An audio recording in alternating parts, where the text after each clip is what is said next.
Hello po, Sir Van. Kumusta po? At sa mga bumubuo ng iyong channel. Ganon din sa mga avid listeners. Isang mapagpalang araw po sa inyong lahat. Nais kong ibahagi ang kakaibang karanasan ko sa aking biyanan. Alam ko rin na baka may mga makaka-relate na mga manugang sa kwento kong ito. Ako si Lovely, taga-Taguig po. At thankful akong nakita ko ang channel na ito. Kaya naman hindi na ako nagpatumpik-tumpik pa at agad isinulat ang karanasan kong nakakakilabot. Sa tuwing naaalala ko ang nangyari, pinagtataasan ako ng balahibo hanggang ngayon. So ito na nga po. Laking probinsya ako at napadpad sa Manila. Nakilala ko si Jobert sa isang restaurant bilang manager nung isang beses akong kumain doon. Sa madaling sabi, nagkainlaban kami at nagsama sa iisang bahay. Actually po, hindi pa sariling bahay yon ni Jobert. Nangungupahan lang kami ng mga panahon na yon. Ako naman nag-apply ng trabaho sa restaurant kung saan ang nobyo ko. Sa kasamaang palad, hindi ako natanggap dahil walang experience. Kaya naman sinabi ng nobyo ko na wag na raw akong magtrabaho. Mag-practice na lang daw ako sa loob ng bahay kung paano magkaroon ng isang pamilya. Pinangakuan na rin ako ni Jobert ng kasal nung panahon na yon. Hanggang sa isang araw, hindi ko alam na pupunta pala sa Manila ang nanay ni Jobert. Nagpang-abot kaming dalawa sa boarding house at saktong wala dun si Jobert. Unang tingin at kita ko pa lang sa nanay ni Jobert, hindi na maganda ang pakiramdam ko. Parang may kakaiba sa presensya niya at kakaiba rin ito kung makatingin. Huling-huli na mga mata ko ang tingin nitong mapanuri at mapagmataas. Mabuti na lang nakauwi ng maaga si Jobert at nawala ang kaba ko. Nung nag-uusap silang dalawa, halos manliit ako nun dahil parang hindi nila ako nakikita at napagkamalan pa akong katulong ng nanay ni Jobert. Nako mama, hindi ko po siya katulong. Magiging asawa ko na po siya. Natatandaan kong sabi ni Jobert sa mama niya. Ganun na lang ang gulat namin, Sir Van, nang nagalit ang mama ng nobyo ko at harap-harapan niyang sinabi sa amin na hindi niya ako tanggap. Hindi raw ako ang babae para sa anak niya. At hanggang sa ikinasal kami ni Jobert, Sir Van, hindi nagpakita sa amin ang nanay niya. Sabi sa akin ng asawa ko, hayaan na lang daw ang nanay niya dahil baka nabigla lang sa desisyon namin. Nagdesisyon si Jobert na doon muna kami tumira sa bahay ng mama niya. Bagay na ikinabahala ako. Kasi nga, hindi ako tanggap, di ba? Tapos hindi ko alam kung papaano pakikisamahan ng nanay niya. Sa totoo lang, hindi lingid sa kaalaman ko na plastic ang pinapakitang ugali ng biyanan ko kapag harap namin ang anak niya. Si Jobert naman, buong akala niya tanggap ako ng nanay niya. Pero wala siyang kaalam-alam na iba ang ugali nito kapag kami lang ang dalawa sa bahay. Halos maging alipin ako sa bahay na yon. Hindi pwedeng patulog-tulog lang. Kailangan makisabay ako sa kilos at galaw ng biyanan ko. Ilang beses ko rin sinabi sa asawa ko na magbukod kami ng bahay. Pero palagi niyang sagot, kulang ang ipon namin. Gusto ko naman maghanap ng trabaho pero ayaw akong payagan ng asawa ko. Sir Van, sa loob ng 3 buwan na pagtira namin sa bahay ng biyanan ko, hindi ko pa pala alam ang buo niyang pagkatao at tunay na ugali. Isa sa mga bayaw ni Jobert ang nakapagsabi sa akin na wag daw akong magtitiwala sa biyanan namin. Usap-usapan daw kasi noon na isang mambabarang ang biyanan namin. At kaya daw walang babae dati ang tumatagal sa mga anak nitong lalaki dahil sa kagagawa ng biyanan namin. Hindi ako kaagad naniwala, pero abot-abot naman ang kaba at takot ko kung sakali man na totoo nga ang nalaman ko. Hanggang sa isang gabi noon, mga bandang 11:00, nagising ako dahil sa init na nararamdaman ko. Napabangon pa ako dahil parang pinapatay ako sa tinding init kahit naka-full naman ang electric fan. Lumabas ako ng kwarto at pumunta sa kusina para uminom ng malamig na tubig. Saktong pagharap ko sa likuran, mukha ng biyenan ko ang nakita ko. Hindi ako agad nakaimik. At ang isa pang napansin ko, parang nakalutang siya sa hangin. Pero mukha niya lang talaga ang nakita ko at wala ang katawan. Nabalik lang ako sa wisyo nang alugin ni Jobert ang balikat ko. "Anong nangyayari sa'yo?" tanong niya sa akin. Hindi ako nun umimik at umiling na lang sa asawa ko. Bago kami pumasok sa kwarto, napalingon pa ako sa kwarto ng biyenan ko. Bigla akong natakot nung makita itong nakasilip sa amin at nakangisi ng nakakatakot. Nung sumunod na araw, mag-isa lang ako nun sa bahay. Yung biyenan ko umalis at hindi ko alam kung saan pumunta. Habang naglilinis ako sa likod ng bahay, napasilip ako sa bintana ng kwarto ni biyenan. Nagtataka ako sa mga nakita ko. Sa ibabaw kasi ng lamesa, may mga nakatirik na kandilang itim. Tapos, parang may litrato na hindi ko naman makita kung sino yun. Sa isang maliit na estante, may mga garapon akong nakita. At halos malaki ang mga mata ko dahil iba't ibang insekto ang nakalagay sa loob ng mga garapon. Wala akong ideya kung ano at para saan ang mga yon. Dali-dali akong umalis sa likod bahay. Baka kasi makita ako ng biyenan ko. Kinagabihan, mga bandang 12:00, bigla akong nagising dahil sa sakit ng tiyan ko. Kumaripas ako ng takbo sa CR.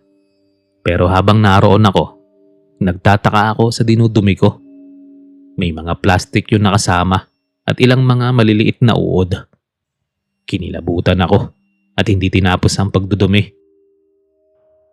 Nung pabalik na sana ako sa kwarto, napansin kong bukas pa ang pinto ng kwarto ng biyenan ko. At nakaamoy din ako ng kandila. Doon mismo nanggagaling sa kwarto ng nanay ni Jobert.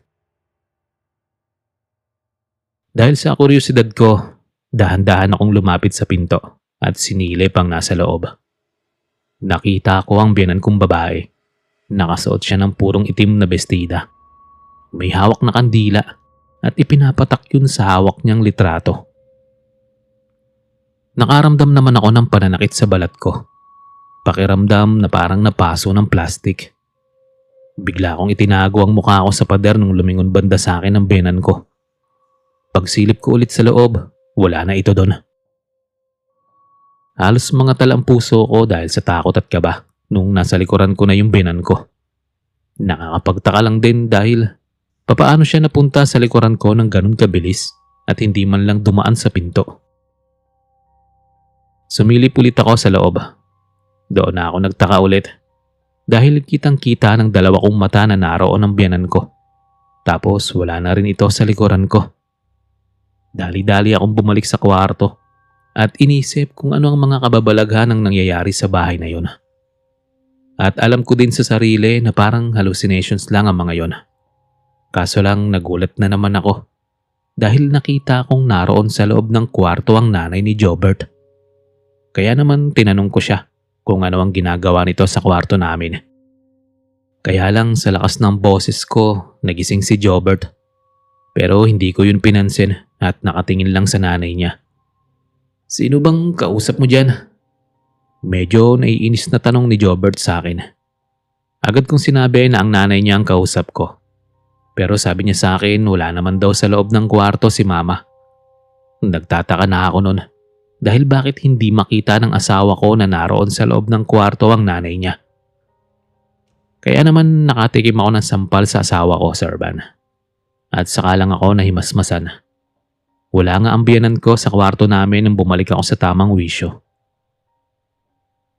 Sinabi ko sa asawa ko na parang pinaglalaroan ako ng kung sino. Bigla na lang din ako napatakip sa tenga ko nung may mga bulong akong narinig. "Lumayas ka. Layas." Kaya naman nataranta ang asawa ko at hindi alam ang gagawin. Hanggang sa nawalan ako ng malay. Akala ko noon yun lang ang mararanasan ko. Pero may iba pang mas nakakatakot na karanasan ang nangyari sa akin. Nagkaroon ng sugat-sugat ang braso ko. kaya halos pandirian ako ng biyanan ko. Narinig ko rin na sinusulsulan niya si Jobert. Naiwan na daw ako dahil nakakadiri daw ang katawan ko na puro sugat. Pero laking pasasalamat ko pa rin dahil hindi ako iniwan ng asawa ko. Habang tumatagal ako sa bahay na yon, pakiramdam ko unti-unti na akong pinapatay. Nagpa-check up na rin kami sa ospital pero maayos naman daw ako. Nung magkita kami ng bayaw ni Jobert, sinabihan niya ako na subukan daw namin magpatingin sa albularyo. Hindi ko agad ginawa ang sinabi ng bayaw ni Jobert at hinayaan na lang kung ano ang mangyayari sa akin. Sinabi ko nun sa sarili ko na makakarma din kung sino man ang may gawa nun sa akin. Sir Van, totoo pala ang sinasabi nila na kapag karma na ang maningil, mas doble ang balik nun. Mga bandang 6:00 ng umaga, nagtaka kami ni Jobert dahil hindi pa lumalabas ng kwarto ang nanay niya. Kaya naman pinuntahan niya ito. At ganun na lang ang gulat ko nung marinig ko ang sigaw ng asawa ko. Kumaripas ako ng takbo at naabutan ko na lang si Jobert na yakap-yakap ang nanay niyang patay na. Pero hindi ron nabaling ang atensyon ko kundi sa ibabaw ng mesa. May litrato ako sa mesa na halos mapuno na yon ng tinunaw na kandila. Hindi na ako umimik sa asawa ko dahil malakas ang kutob ko na may kinalaman ng biyenan ko sa nangyayari sa akin. Simula nang mamatay ang biyenan ko, unti-unting gumaling ang mga sugat ko. Pero sa totoo lang, kahit nasa kabilang buhay na ang nanay ni Jobert, hindi pa rin niya ako matanggap. May mga pagkakataon na nagmumulto siya sa bahay para takutin ako. Katulad na lang nung natutulog ako ng tanghali sa kwarto. Biglang sumara ng malakas ang pinto ng kwarto at bumukas ulit.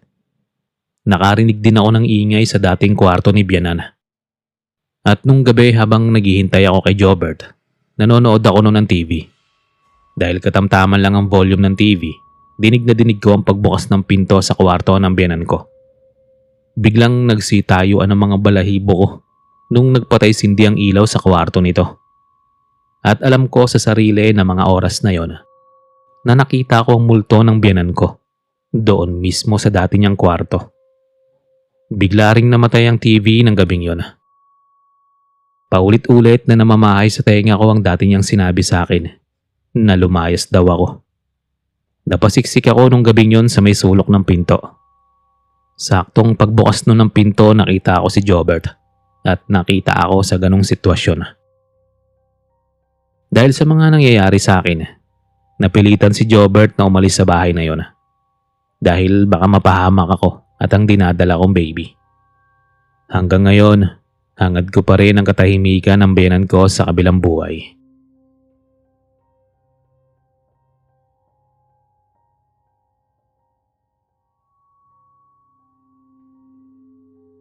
Mapagpalang araw sa iyo, Sir Van.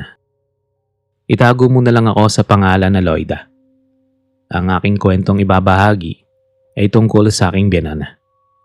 Sinulat ko ito dahil baka may mga katulad din ako na nakaranas ng kakaiba. Close kami ni Mama Meralda. Simula pa lang nung nagkakamabutihan kami ng anak niyang si Jason. Gustong-gusto niya ako para sa anak niya. Wala akong masabi sa pag-uugali, pero prangka siyang tao pagdating sa mga manugang niya. Sinasabi niya agad kung ano ang ayaw niya, lalo na sa loob ng pamamahay. Palagi niyang sinasabi at pinapakita sa akin ang mga ayaw niya, mga dapat gawin at hindi. Sa totoo lang, sa kanya ko lang din natutunan ang ibang mga gawaing bahay. Bagay na pinagpasalamat ko ng sobra.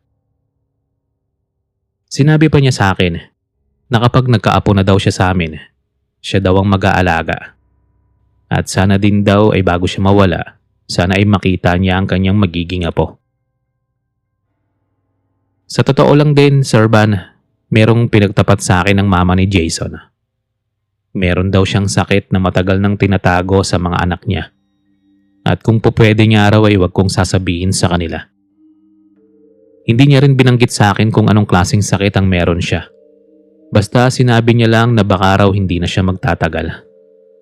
At ito na nga ang nangyari.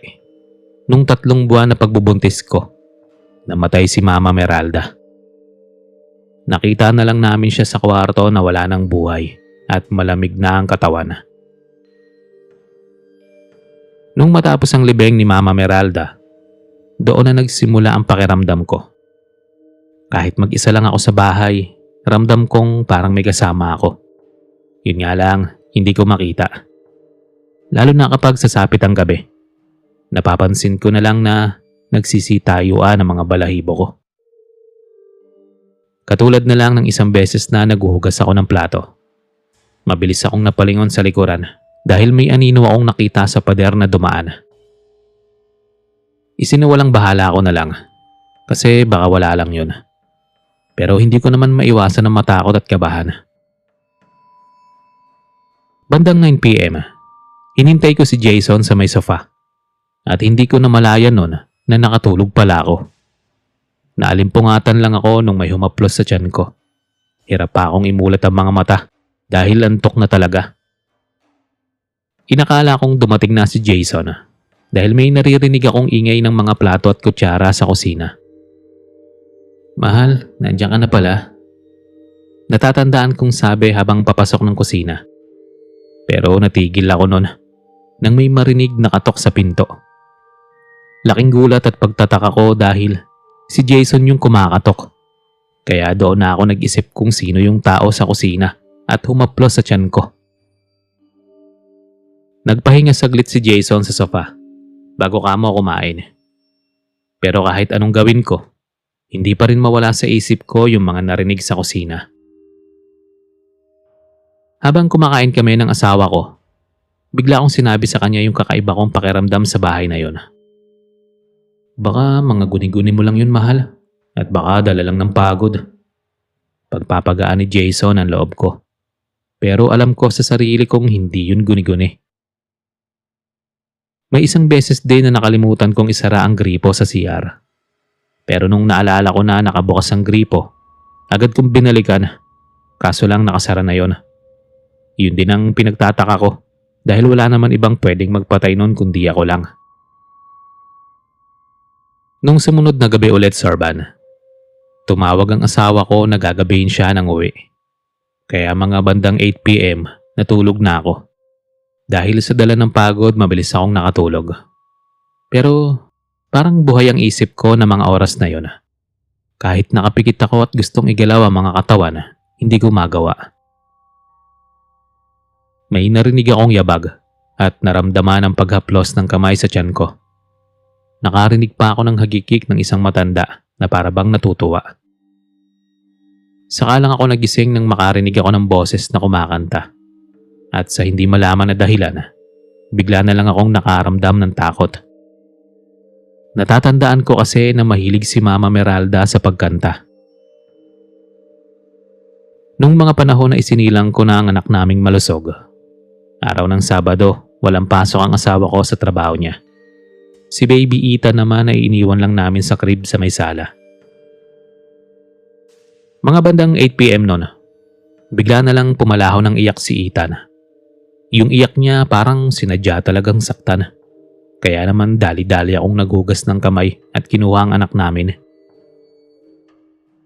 Nung nabuhat ko na ang anak namin, meron akong naramdaman na parang may tao sa likuran ko. Hindi ko na nagawang lingunin ng likuran dahil tinawag na ako ni Jason. Mga bandang 3 AM, gising na ako para padidein si Ethan. Kaya lang nagtaka ako dahil sobrang himbing ng tulog niya. Dati naman kasi tuwing madaling araw umiiyak siya para dumede. Pero nung madaling araw na yon, ibang-iba talaga. At ang mas malala pa, napatingin ako sa may bandang bintana kung saan may kurtinang puti. Meron akong nakikitang figura na itim na nagtatago sa likod ng kurtina. Bumangon ako nun at hinawi ang kurtina. Wala naman akong nakita. Pero ramdam ko talaga na may ibang tao sa kwarto namin. Sa pagkakataon na yon, isinawalang bahala ako na lang. Baka kasi dala lang ng puyat at pagod. Kinabukasan, inilabas ko muna sa bahay si Baby Ethan. Tumambay kami sa tindahan kila Aling Josie at bigla niya nalang naitanong sa akin kung sino daw bang iba naming kasama sa bahay. Wala naman po kaming ibang kasama, 3 lang po kami, sagot ko. Napansin ko ang pag-iba ng ekspresyon ng mukha ni Aling Josie at ang walang imik niya. Kaya naman nagtaka ako at tinanong siya kung bakit. Ang sabi niya, hindi naman daw sa tinatakot niya ako. Kaya lang, ilang gabi na daw niyang napapansin na parang may figurang nakatayo malapit sa bintana ng kwarto namin. Akala nga daw niya ay ako yon, pero sinabi kong hindi. Nagsitayuan ng mga balahibo ko nung sinabi niyang baka raw si Mama Meralda ang nagmamay-ari ng figura na yon. Yung tindig at hugis daw ng katawan katulad kay Mama. Kaya naman nung mga tanghaling tapat, habang naglalaba ako, narinig ko si Ethan na nagdadaldal sa crib niya. Hindi ko na yun pinansin, pero bigla na lang siyang umiyak. Kaya dali-dali akong lumapit sa kanya at pinatahan. Ito naman mga 8 buwan na ang anak ko.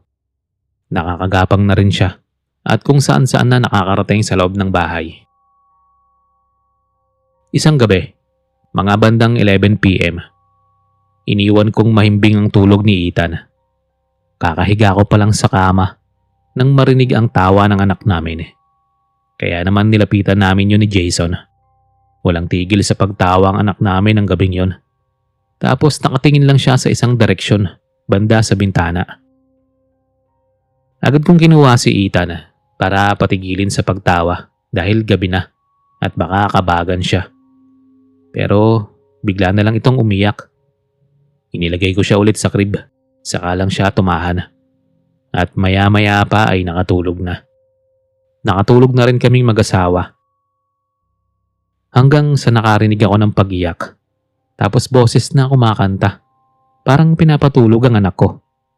Naimulat ko ng konti ang mga mata ko. Pero hinihila ako pabalik ng antok.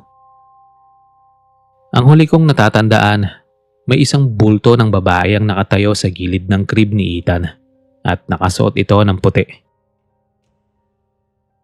Simula nang mag 1-year-old si Ethan, madalas ko nang napapansin ang pagtawa niya mag-isa. Para bang meron siyang kalaro na siya lang ang nakakakita. Lalo na nung nag 3 years old siya, palagi ko siyang nakikitang naglalaro sa kwarto ni Mama Meralda. Kaya naman pinagalitan ko siya dahil natatandaan kong ayaw ni Mama Meralda na may pumapasok sa kwarto niya at naglalaro doon. Katulad na lang nung mga bandang 7 p.m. Umiyak nang umiyak si Ethan dahil first time ko siyang pagalitan. Ganun na lang ang gulat ko nang biglang humangin ng malamig sa loob ng kwarto ni Mama. Tapos biglang nagsibagsakan ng mga gamit sa loob ng kwarto. Kaya naman agad kong hinila palabas si Ethan. Patuloy lang siya sa pag-iyak at gustong bumalik sa kwarto. Natigil lang siya nung biglang nagpatay-sindi ang ilaw. Ganun na lang ang gulat ko nung may mapansin na anino sa harapan namin. Ilang saglit pa ay naging maayos na yung ilaw at wala na sa harap namin yung anino. May isang beses na naabutan ko si Ethan sa ilalim ng kama ni Mama. Meron siyang kausap, isa yun sa mga kalaro niya. Isinawalang bahala ko na lang yun. Pero nagtaka ako dahil nakita ko ang kalaro niyang si Makoy na nanggaling sa CR. Kaya naman dali-dali akong bumalik sa kwartong yun at mabilis na inangat ang laylayan ng cover ng kama. Natigilan din nun si Ethan dahil sa ginawa ko. Sinong kausap mo? Tanong ko sa kanya. Tapos meron siyang tinuro sa tabi niya. Samantalang wala naman siyang katabi. Agad kong inutusan ng anak ko na umalis sa ilalim ng kama. At sa sala ko na lang sila pinalaro ni Makoy. Mga bandang 3 p.m. Mag-isa na lang si Ethan na naglalaro dahil umuwi na si Makoy. Habang nakahiga ang anak ko sa sofa, naririnig ko siyang naghaham ng kanta at pamilyar yun sa akin. Hanggang kinagabihan habang kumakain kami ng hapunan, biglang naikwento sa amin ni Ethan ng isang matanda daw na palagi siyang nilalaro. Nagtaka kami ni Jason dahil sa sinabi ng anak namin. Ayon kay Ethan, palagi daw niyang nakikita sa loob ng bahay ang isang matandang babae. biglang nagsitayuan ang mga balahibo ko dahil naalala ko yung kinakausap niya sa ilalim ng kama. Agad naman siyang pinatigil ni Jason dahil kung ano-ano ang mga sinasabi nitong walang kwenta. Mga bandang 10 p.m.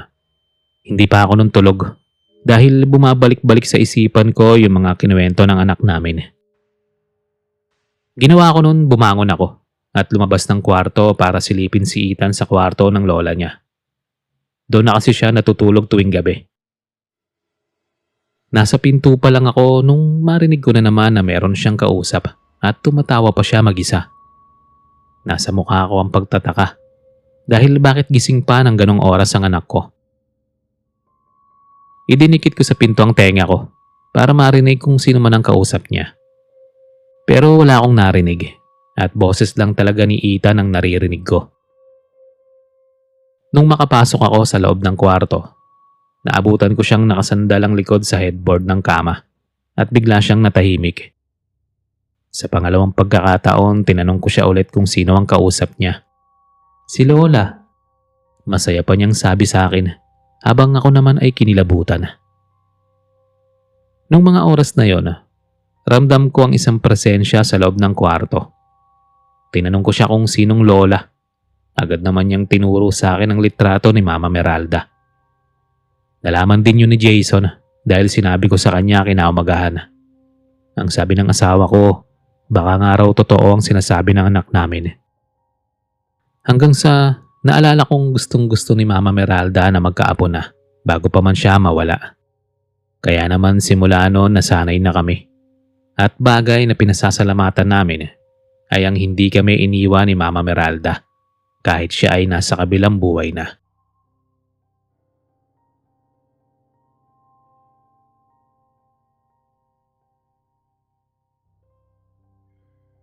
Magandang araw po, Sir Van.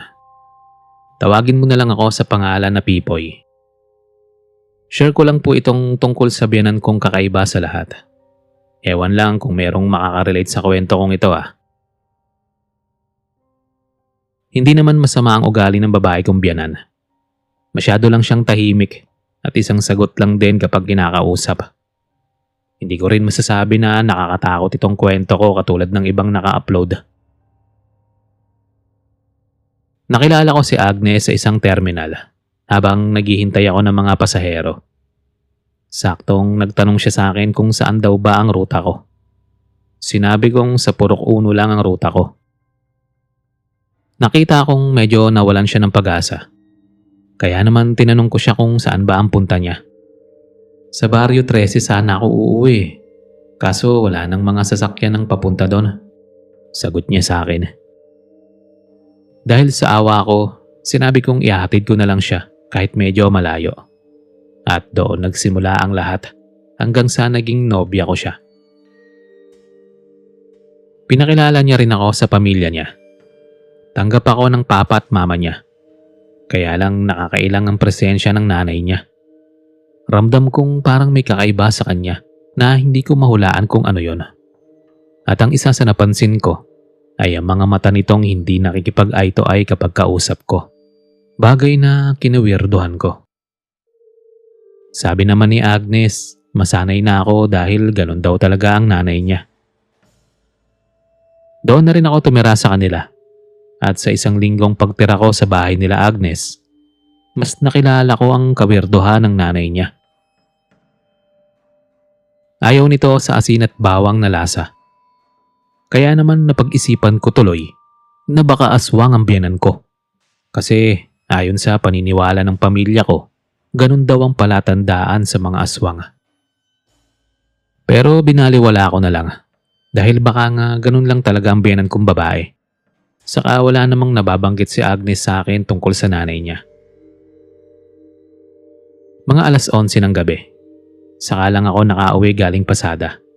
Tahimik na ang bahay noon pagdating ko.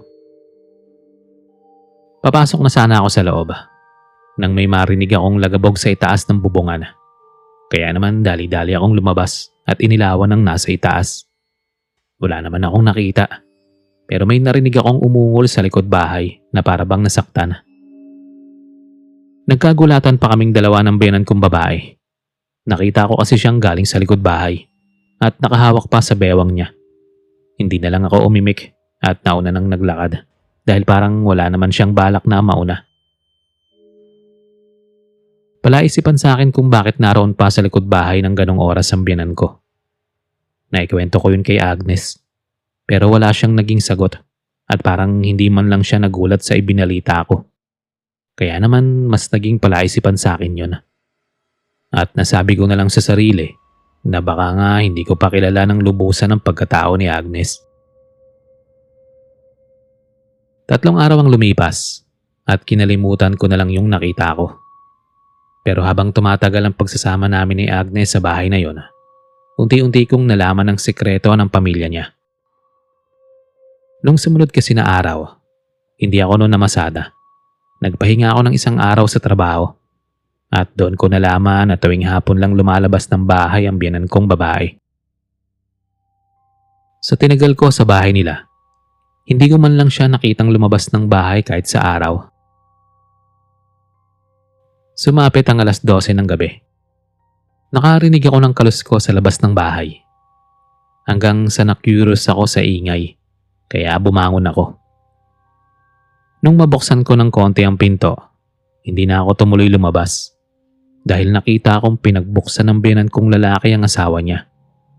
Namilog ang mga mata ko nung mapansin ang puting bestida na suot nito na may mga mantsang kulay pula.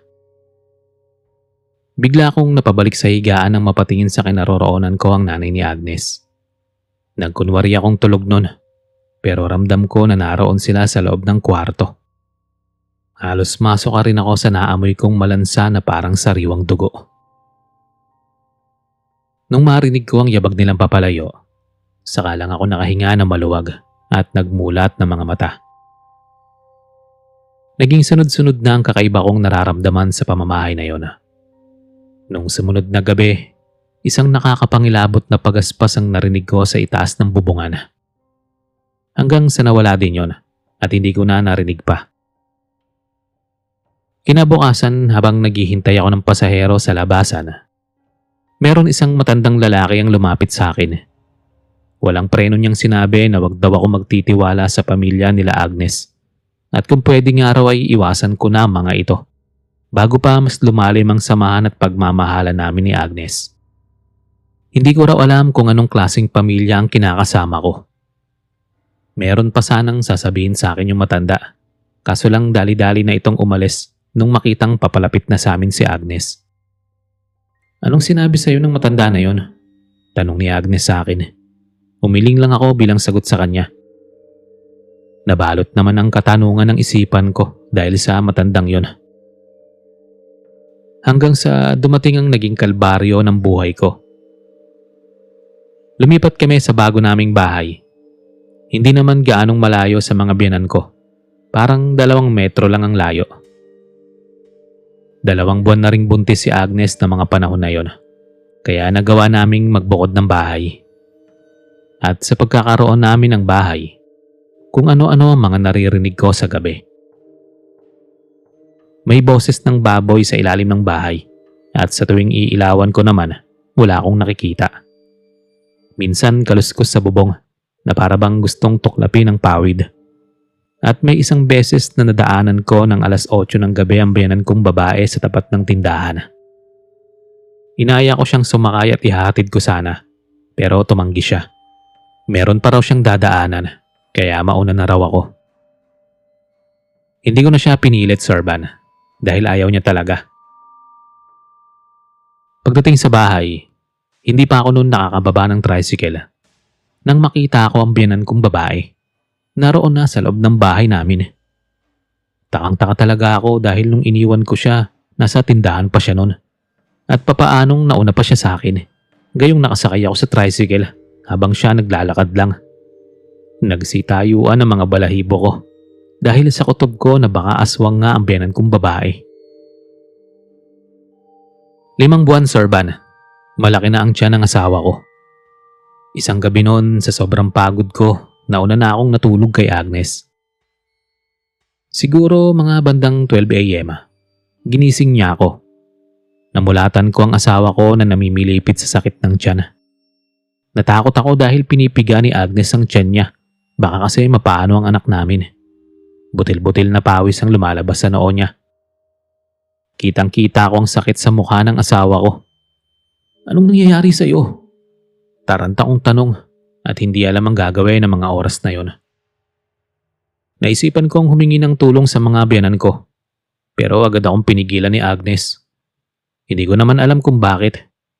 Ang utos niya sa akin kumuha ng asin sa kusina at isaboy sa ilalim ng bahay. Nagets ko naman kung para saan yun. Ginawa ko ang sinabi ni Agnes at ilang saglit pa, isang matinis na boses ang narinig namin papalayo. Lupaypay ang katawan ng asawa ko nang mawala ang sakit ng tiyan niya at nakatulog ulit. Nung sumunod na gabi, gano'n na naman ulit. Inaaswang na naman ang asawa ko. Kaya ako maripas ako ng takbo palabas habang dala ang itak. Meron akong nakita na isang itim na aso doon mismo sa likod. Walang sabi-sabi na binato ko ang aso ng dala kong itak. Hindi ko napuruan ng aso pero nasugatan ko ito sa may bandang leeg. Nakakapagtaka lang dahil parang nagalit sa ginawa ko si Agnes. Wala akong ideya kung bakit nagalit siya sa akin nang walang dahilan. Kaya naman kinabukasan, maaga pa lang ay pumunta na siya sa magulang niya. Kaya naman dumaan na ako doon bago dumiretso sa pasada. Habang papalapit ako sa bakuran ng mga biyanan ko, napansin ko kaagad si Agnes at ang nanay niya na nag-uusap. Sa kilos pa lang ng asawa ko, parang galit siya sa nanay niya. Hindi ko rin marinig ang pinag-uusapan nila dahil itinigil ko sa tabi ang tricycle. Araw ng kapanganakan ni Agnes. Ito ang karanasan na hinding-hindi ko makakalimutan sa buong buhay ko, Sir Van. Kahit siguro mamatay pa ako, dala-dala ko ang nakakakilabot na karanasang ito. Bandang 12 a.m. Sinumpong ng sakit ng tiyan si Agnes at pumutok ang panubigan. Kumaripas ako ng takbo para humingi ng tulong sa mga biyanan ko. Pagdating ko sa bahay, ang biyanan kong lalaki lang ang nadatnan ko. Ang sabi niya nauna na raw sa kanya ang asawa niya at naroon na raw siguro sa bahay namin ang biyanan kong babae. Tumindig lahat ng balahibo ko sa katawan dahil hindi ko nakasalubong sa daan ang biyanan kong babae. Tumakbo ako ulit sa isa pa naming kapitbahay. Humingi ako ng tulong. Baka kasi hindi kayanin ng biyanan ko ang pagpapaanak kay Agnes. Pagdating namin sa bahay, umiiyak si Agnes habang nakatingin sa anak naming patay na. Ang sabi ng kasama ko, malakas daw ang kutob niyang inaswang ang bata nung nasa loob pa lang ng tiyan. At patay na nang mailabas ni Agnes. May mga paraan daw ang aswang para makapambiktima na hindi sila nakikita. Wala akong ibang pinagbintangan kundi ang biyanan kong babae. Dahil wala na ito doon nang makarating kami sa bahay. Lumipas ang isang linggo. Inamin sa akin ni Agnes ang tungkol sa nanay niya. May lahi raw itong aswang na puro, pero sila ng tatay niya wala. Nagalit ako sa kanya, Sir Van, dahil hindi man lang niya nagawang sabihin sa akin ng maaga.